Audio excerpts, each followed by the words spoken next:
کہتے ہیں 8 lies of a mother، کہ ایک ماں جس نے 8 جھوٹ بولے. تو وہ لڑکا کہتا ہے کہ میرا والد بہت غریب تھا، وہ فوت ہو گیا تو میں اپنی مدر کے پاس رہنے لگا. اب مدر کا کوئی ذریعہ آمدنی نہیں تھا، تو ہمارے گھر میں کھانا جو پکتا تھا وہ بھی بہت تھوڑا ہوتا تھا، اور ہمیں بھوک لگی ہوتی تھی. اور جب کھانا پکتا تھا تو والدہ میری پلیٹ میں میرا حصہ ڈالتی اور اپنی پلیٹ میں اپنے لیے کھانا ڈالتی. پھر کھانے کے دوران جب میں اپنا کھانا ختم کرنے لگتا تو ماں محسوس کرتی کہ مجھے اور کھانے کی ضرورت ہے، تو وہ اپنی پلیٹ میں سے رائس میری پلیٹ میں ڈال دیتی تھی اور کہتی تھی کہ eat this rice son, I am not hungry, کہ بیٹے تم یہ چاول کھا لو، مجھے اتنی بھوک نہیں ہے. وہ بچہ کہتے ہیں کہ بعد میں بڑے ہو کے مجھے پتا چلا کہ میری ماں اس وقت جھوٹ بول رہی ہوتی تھی. بھوک اس کو بھی ہوتی تھی، لیکن وہ مجھے تسلی دینے کے لیے کہتی تھی کہ بچے تم کھا لو، مجھے بھوک نہیں لگی ہوئی. یہ میری ماں کا پہلا جھوٹ تھا.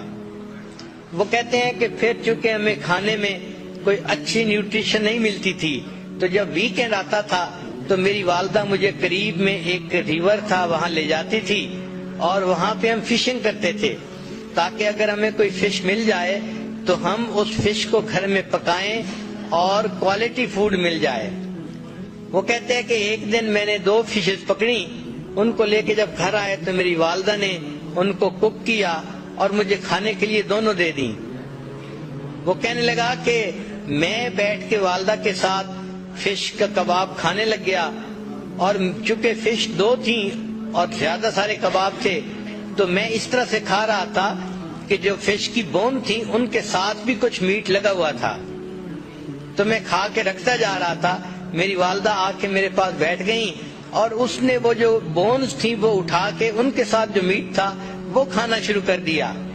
تو کہنے لگا کہ میں نے فیل کیا کہ والدہ بھی کباب کھانا چاہتی ہیں. تو میں نے کہا امی کو کہ امی آپ بھی کباب کھا لو.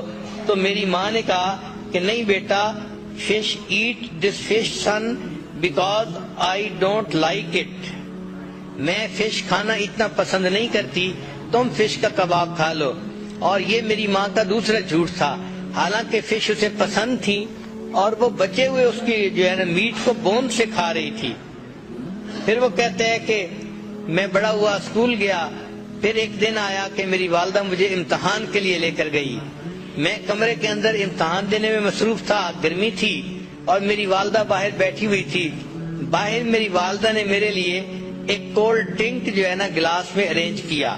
چنانچہ جب چھٹی کا ٹائم ہوا میں باہر نکلا تو میری والدہ نے مجھے وہ ٹھنڈا گلاس شربت کا پیش کیا. تو میں نے اسے کہا کہ امی آپ پی لو. تو وہ مجھے کہنے لگی کہ بیٹے مجھے پیاس نہیں لگی ہوئی، تم پی لو. تو والدہ نے وہ سارا کا سارا جوس مجھے پلا دیا اور خود کچھ نہیں پیا. یہ میری والدہ کا تیسرا جھوٹ تھا.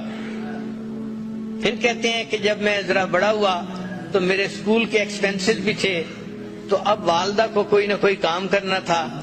تو والدہ نے کیا کیا کہ قریب میں ایک میچ فیکٹری تھی، تو وہاں سے خالی ڈبے لے کے آتی تھی اور گھر میں رات کو بیٹھ کے ان کے اندر میچز کو بھرا کرتی تھی.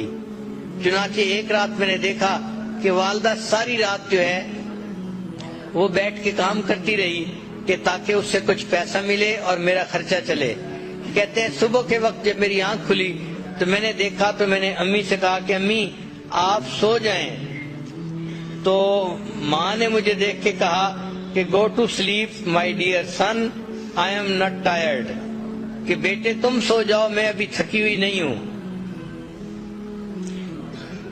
یہ میری والدہ کا 5واں جھوٹ تھا. حالانکہ وہ تھکی ہوئی تھی لیکن مجھے اس نے کہا کہ میں تھکی ہوئی نہیں ہوں، تم سو جاؤ.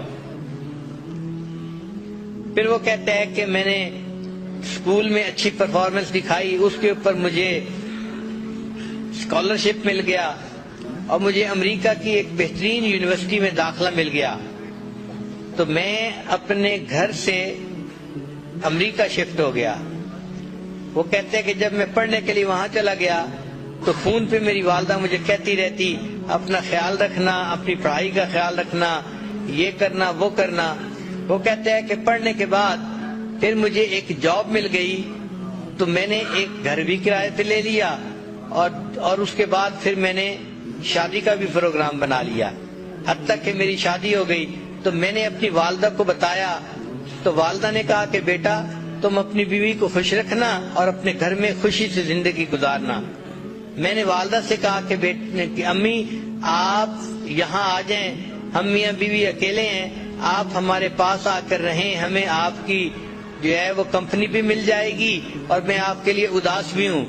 تو میری والدہ نے مجھے کہا کہ نہیں بیٹا، مجھے تو جو بڑے گھر ہوتے ہیں ان میں رہنا اچھا نہیں لگتا، میں اپنے اسی چھوٹے سے کرائے کے گھر میں زیادہ بہتر ہوں۔ یہ میری والدہ کا 7واں جھوٹ تھا جو اس نے میرے ساتھ بولا۔ پھر میرے پاس چونکہ پے اچھی تھی تو میں چاہتا تھا کہ اپنی والدہ کو ہر مہینے کچھ نہ کچھ پیسے دے دیا کروں، تو میں نے ایک مرتبہ کچھ پیسے اپنی والدہ کو بھجوائے تو میری والدہ نے وہ پیسے مجھے واپس بھجوا دیے۔ تو جب میں نے پوچھا کہ امی آپ نے پیسے واپس کیوں بھجوائے تو والدہ نے کہا کہ بیٹا میرے پاس انف منی تھی، مجھے اور پیسے کی ضرورت نہیں تھی۔ یہ میری والدہ کا جو ہے وہ 7واں جھوٹ تھا جو اس نے میرے سامنے بولا۔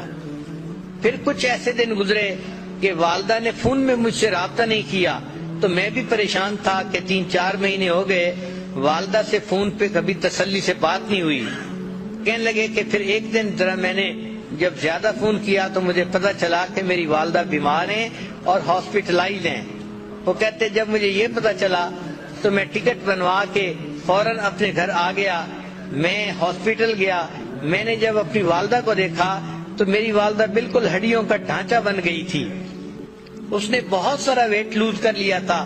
اور جب میں وہاں وارڈ کے اندر داخل ہوا تو جو نرس تھی اس نے مجھے بتایا کہ تمہاری والدہ کینسر کی مریضہ ہے، اس کو چیسٹ میں کینسر ہے اور اس کو بہت پین ہوتی ہے، تو تم اپنی والدہ کا ذرا خیال رکھنا۔ تو اس نے مجھے یہ انفارمیشن دے دی تھی۔ چنانچہ جب میں نے والدہ کو دیکھا کہ وہ اتنی کمزور ہو گئی ہیں اور اتنا ویٹ لوز کر لیا ہے تو میری آنکھوں میں سے آنسو آ گئے، میں نے رونا شروع کر دیا۔ تو والدہ نے مجھے روتے دیکھ کر کہا کہ بیٹے don't cry, I am not in pain, کہ بیٹے تم رو نہیں، مجھے کوئی درد محسوس نہیں ہو رہی۔